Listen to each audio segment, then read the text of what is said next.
What's up, you guys? We're out here trying to make use of these wine barrels, see if we can actually make a little bit of money with them. So the last video I made was just a big ramble of different ways that you can try to make money with like a wine barrel business. And to recap my ramble, the fastest way is going to be wholesaling. So either, buying the barrel cheap and then reselling the whole thing, or cutting it in half, selling the halves, or taking it all apart. You're going to make the most this way. I don't want to do wholesaling. I don't have the space. You see, this is what I'm working with for space. The next item on the list is barrel rental, which I actually do find kind of interesting. So I'm just going to put a question mark, check. So I have been doing work at making wine barrels a little prettier. I started with this one as an experiment. Now this is special walnut stain. This one I did the same stain. I did paint the rings though. So that's super pretty. And this is the one I'm working on now. It's driftwood stain. And so, yeah.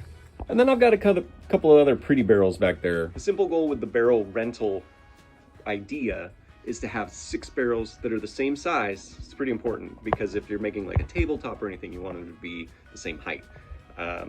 Make them pretty and then just have them available to go out on a moment's notice.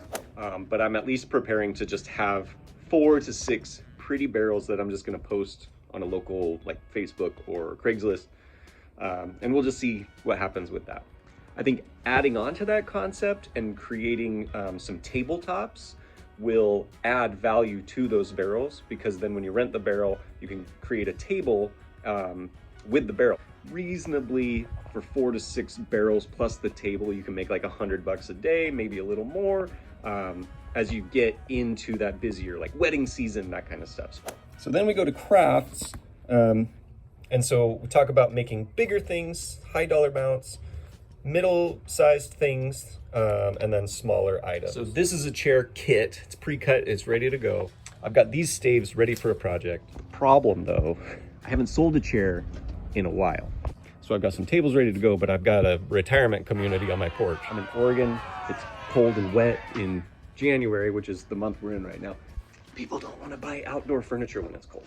So this is the season where we really want to start making smaller crafts that people can spend like 20, 40, 80 bucks. And so I do have these rings that need to find a home. So, I started making hearts, and I've also been working on stars. So I think having just a pile of these ready to go, posting them, I can sell them very reasonably for $10 a piece. I see them on the marketplace for 20.